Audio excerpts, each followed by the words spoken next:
Hello everyone, my name is Devin Cobb and my presentation today is over non-governmental organizations' role in disaster. First of all, what are non-governmental organizations? They're also known as NGOs.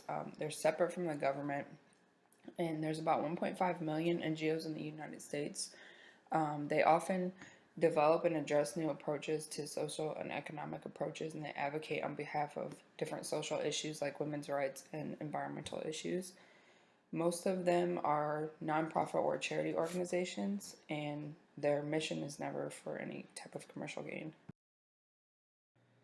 How NGOs are formed: they're funded by donations and ran by volunteers. They can also be funded through grants through the state, local, or federal government. They have a shared common goal for whatever the population or community that they serve. They offer assistance on many different issues, and they typically represent marginalized groups. You can see some examples of NGOs on this slide. The Salvation Army has a pretty wide scope. They help children and adults alike.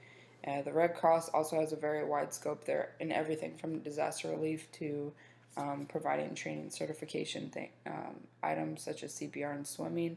Habitat for Humanity is a housing organization in about 1,400 communities in the United States and operating in 70 countries worldwide. Their mission is to rebuild or provide affordable and better housing worldwide. They work with local communities after a disaster. And Save the Children has a pretty narrow scope when it comes to their mission.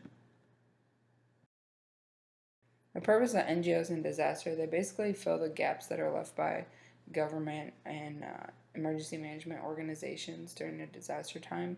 They assist in the disaster response in any way they can to supplement the efforts that are already being carried out. They make sure that the victims get to a safe place. They take care of the injured.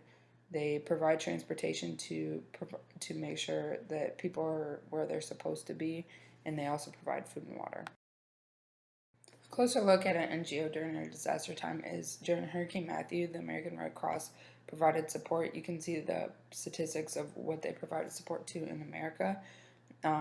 They also helped out the Caribbean and Haiti when Hurricane Matthew hit there, and they helped rebuild roads, and they had about 200 Red Cross members there to hand out mosquito nets and kitchen kits, and they attempted to stop the spread of cholera, which was basically a disease that was spreading after the hurricane came throughout the flooding.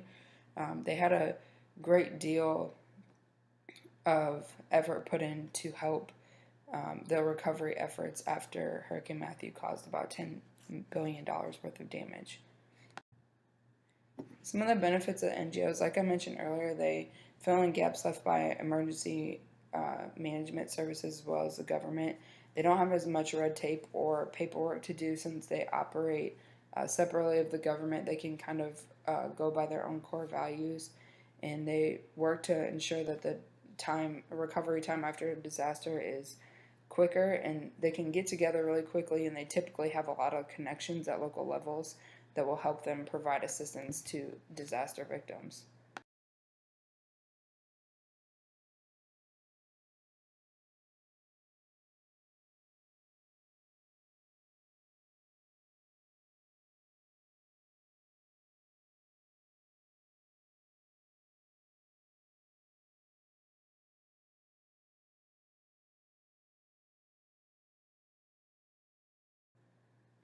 Overall, I found that NGOs played a big role in helping out during disasters. They're able to do things that FEMA or the federal government might not necessarily be able to do in a timely manner, and they're basically always there to help disaster victims. And it's always a good supplement to what we have in the government right now.